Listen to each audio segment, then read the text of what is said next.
Hello there and welcome to World of Tanks with Ungainly Titan. We're here in Corellia. I'm on an M2 light tank, British Lend-Lease Tier 2, and it's mostly Tier 3 game. But the subject I really want to talk about in these next videos that you're watching is the thing about capping. And why people don't actually go back and reset the cap. It's something that's actually puzzled me. There's a lot of debate about in World of Tanks about people capping early and people complaining about people capping early. Our team capped too early and they didn't give us a chance to do damage and all this blah blah blah, and you know, basically I get very little experience for say a ×2 match or whatever because the game ended so early, which yeah, it can be frustrating, but it always struck me logically that the cure for early capping was to actually encourage people and train people to go back and reset the cap. And this particular match set me wondering, why don't people go back and reset the cap? What is it about people? And I think it might be a part of the same phenomenon that people will not come to the aid of an isolated tank, for instance. If your tank is isolated and you're spamming SOSs and whatever, very rarely will actually somebody come to your position to assist you. And quite frequently, if they do come, they'll probably come too late. And the reason, I think, is that once people see an enemy tank, once they're actually engaged with the enemy, as far as they're concerned, they're doing their bit. They're shooting at an enemy. There's an enemy within line of sight.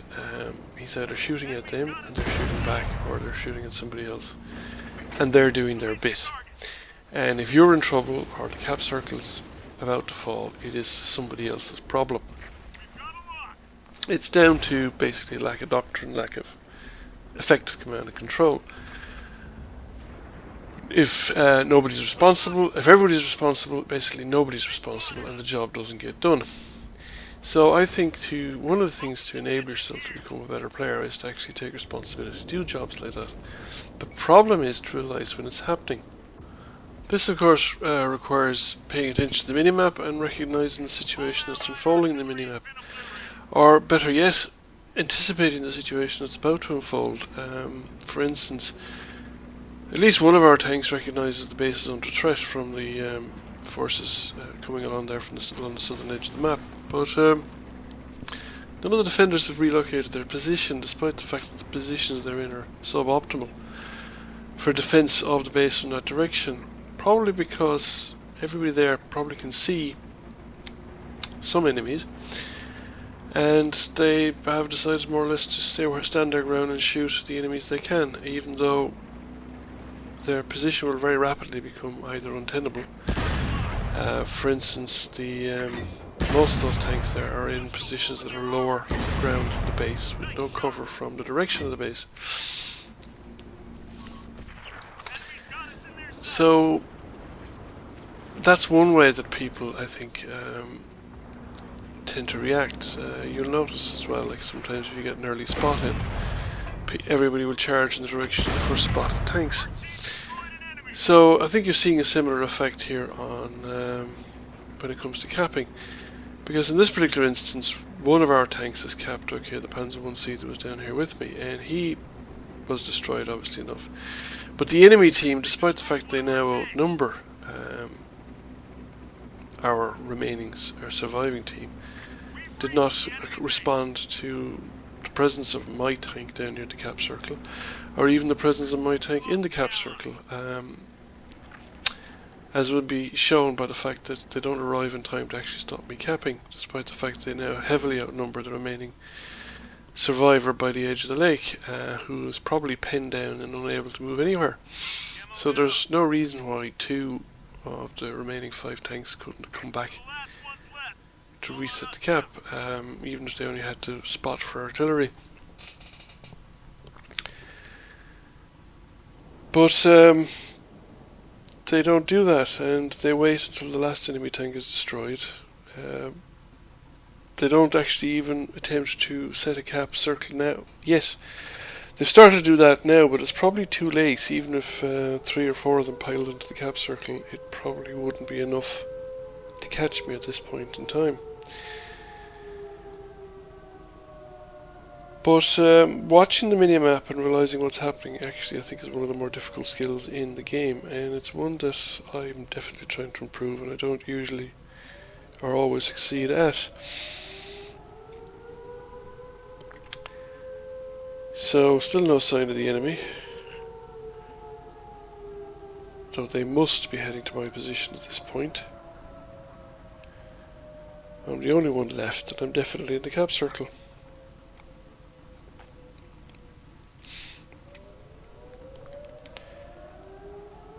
So I've capped. They have 5 seconds to kill me. They don't manage it, and I get a sneaky victory. And a Colobado's medal, which you don't often get in this particular game. It's my first. But I did it without actually contributing much, really, I think, of the course of the game. It wasn't actually a great game for me. But I was able to capitalise basically on the failure of the enemy to exploit their overwhelming advantage. And I came fourth in my team. Now the next game we are in Arctic. I'm in a T-71, a Tier 7 American light tank. I managed to reach the Tier 71 before I really understood what to do with light tanks.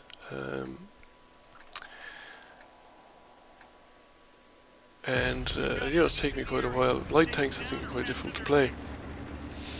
However, as I've gotten better at the game, I've gotten to appreciate more what you can do with light tanks. Still does not be driving into the occasional rock.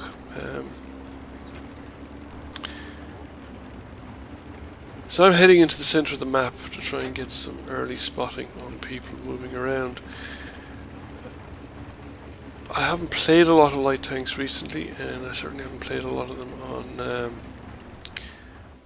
the Arctic region map, so I'm not totally au fait with where exactly the best locations are, but there are some bushes up here that I'm hoping to exploit for some early spotting.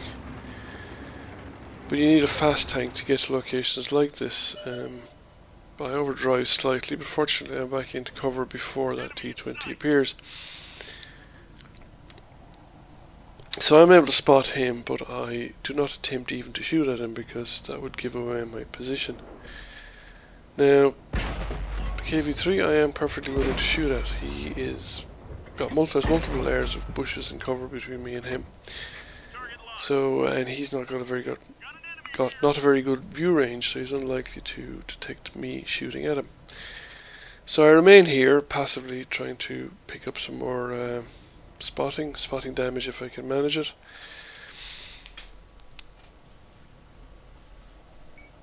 So we sit around and see what develops for a while. The game has fallen into the usual pattern. A force of ours have headed across the north, another force to the south. The enemy, something similar.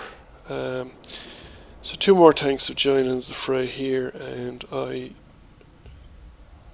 don't get any line of sight on them. Not sure if I would fire them from this location anyway. I would probably either move back into the dip behind me or move somewhere else before I would fire on them. So they seem to be on their own. Doesn't seem to be too many other tanks. There's quite a lot to the south of me. So I push forward to see can I get some harassment into the side of these guys to distract them, while they're engaged with the guys to the north. Managed to track that tank there and Tiger 2. Don't know what the pause here is about. I think I probably got distracted by something in the room. It wasn't lag, but it cost me a few 100 hit points from the other, from the Tiger's partner. Took a shot at me. When you've been shot at in a position like that, I just back off immediately, get out of there. go away, do something else, gives them a chance to get bored from looking at it. There's no point in popping up in the same location again. There's no cover to speak of down there. If he followed me down, well, that could have gotten very exciting, but he didn't do so. Put a few shots into the KV-3, reload, which takes quite a while because it's a full clip. It's the disadvantage of autoloaders. You can get some rapid fire. And in fact I wasted some shots there because I'm inclined to pull the trigger a bit too quickly on this tank and you reload faster than the sights settle. So I pop back up again to see if I can do some more harassing on the flanks of these guys, but my allies have dealt with them. So I push out to the corner. So we're actually doing quite well up here in the western side, but our teammates aren't doing so well out in the southeast. But I don't really notice this at the time, and it's not terribly obvious at the moment where the situation is going to develop. I back off from the Bulldog because it's a fairly dangerous tank, and also don't want to get shot by the Stuart Mill. Definitely don't want to get shot by the Stuart Mill. So I'm angling around the rocks and the wrecks of the tanks to see if I can get a shot on the Stuart Mill, preferably without him getting one back at me. So we can pop up here and we just get the barest sliver. Now, I fired the next couple of shots a little too rapidly, so I waste a few shots there, but I managed to do away with the Stuart Mill. So sit back for the reload. Be patient, there's no point in sticking your neck out. Allies are advancing. Bulldog doesn't seem to have moved. Pop out. Bulldog's looking sideways, so I got some side shots in his turret. Nearly finish him, but don't quite manage it. So I pull out, see if I can get a kill, and push south. Now at this point things actually are looking pretty grim over on the eastern side of the map. But I actually, when I was playing this, I was completely unaware of it really. It hadn't registered with me. So I decided to pop out, see what scout who was defending the base, and it was a bit more than I expected, so I have to scarper for cover. I'm now on a reload, but I'll leave the turret locked on because it's pointing the right direction while I drive. I don't stay behind the rocks because I want to actually keep the attention of that T-25/2 on me and not on my buddies coming around the corner behind him. I attempted another shot there, but it was a bit of a snapshot. I didn't want to hang around, I didn't want to sit down and aim because he has a much bigger gun. He would beat my armour if he got a decent hit. So he's gone, I've nearly reloaded, I pop back up, and yes, our lone tank destroyer in the east is now definitely in trouble. He has got enemies right down on top of him, but again I'm completely oblivious to this. I'm just concentrating at this stage and putting in more damage. I consider the game to be more or less won.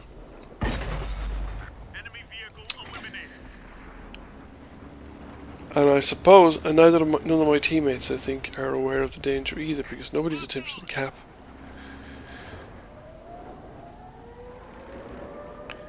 Now the tank destroyer has died, and its tank that killed it has disappeared off the spotted. And he's now in our cap circle. So now I realise that we're in trouble.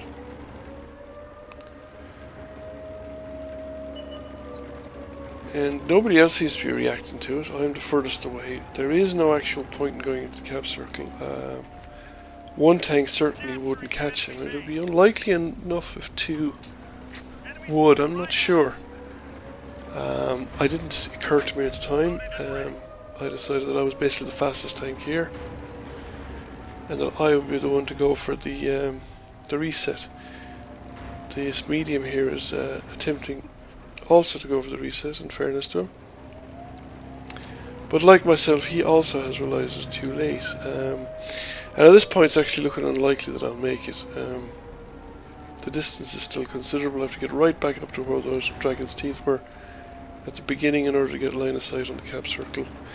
Nearly come a cropper sliding along the edge of that sunken road there. Almost fell into the lake. We're coming up to the central area, but it's starting to look unlikely. The T-34-1 has gone the other route. So, no go, the enemy's capped. I've only just seen him. I only have to get the lock on now. I get one shot and it's probably outside the 5-second time delay, and I don't think I did any damage anyway.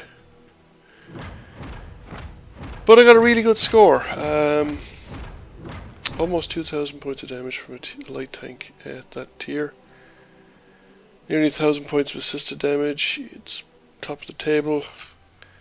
It was a very good score. It was just a pity that it didn't in the result, because I did not see the situation unfolding in the east in time. Now, here we are on Insk. I'm in a KV-4. It's some strong tier 9 tanks, a lot of tier 8s. KV-4 is a pretty decent tank. I really like playing it. Very strong armor.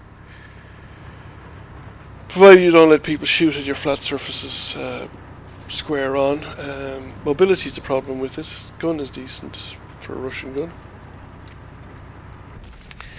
And I'm heading down towards the Western Road. Pretty much all of our team are actually going west. It looks like artillery and maybe one other tank. Looks like one tank to the east. Quite a lot of tanks still in and around the base area, and a bunch of us going along the western side of the map. So now at this point he was, developing as normal. I didn't really realise the imbalance, I suppose. Not many tanks have shown up on the eastern side yet. So I try and side script a corner here. I don't actually see anybody at the bottom of the street, but the view range on the KV is not great. But I'm detected, so somebody's there, and I'm actually showing a little too much side, as evidenced by the fact that the Ferdinand managed to penetrate me. I don't have a clean shot of the Ferdinand. There seems to be a couple of obstacles between me and him, and I don't have a clean shot of his lower front plate, which is really the only place I'd have a chance of penetrating him, even with premium rounds. The frontal armour is actually quite strong. Similar problem with the Borsig. He's low enough to actually be hidden by whatever obstructions are down there. I think there's a truck and as well as that outhouse. So I pop in, I get tracked. I don't use the repair kit because I'm at a pretty good angle. Ferdinand's under pressure, and I put a round into him. At this point I realise that the eastern flank has fallen, and I head back to south to help defence the base. Now, having watched the video a few more times again, I realised that some of our base campers actually have moved into position to try and intercept the horde heading towards the base. And if you actually watch the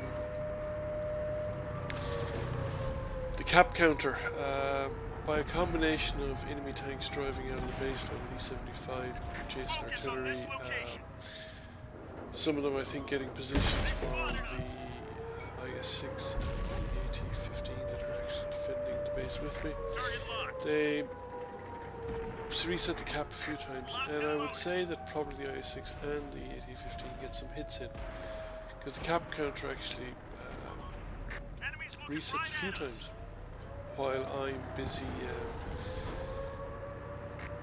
trying to set myself up to take on a T-75, an E-75 and a French line tank in a combat that doesn't actually materialise. So it wasn't just me that stood between us and defeat at this point, I guess. The AT-15 actually is quite a tough tank. But at the same time, the fact that if I wasn't here, I think it would almost certainly have been a draw. Those two on their own were not enough to stop the enemy overwhelming the base. We're well positioned at the start to stop the eastern flank collapsing. So that's all, folks. Thanks for watching. If you liked the video, please press the like button and please subscribe to the channel. Thank you very much and hope to see you again.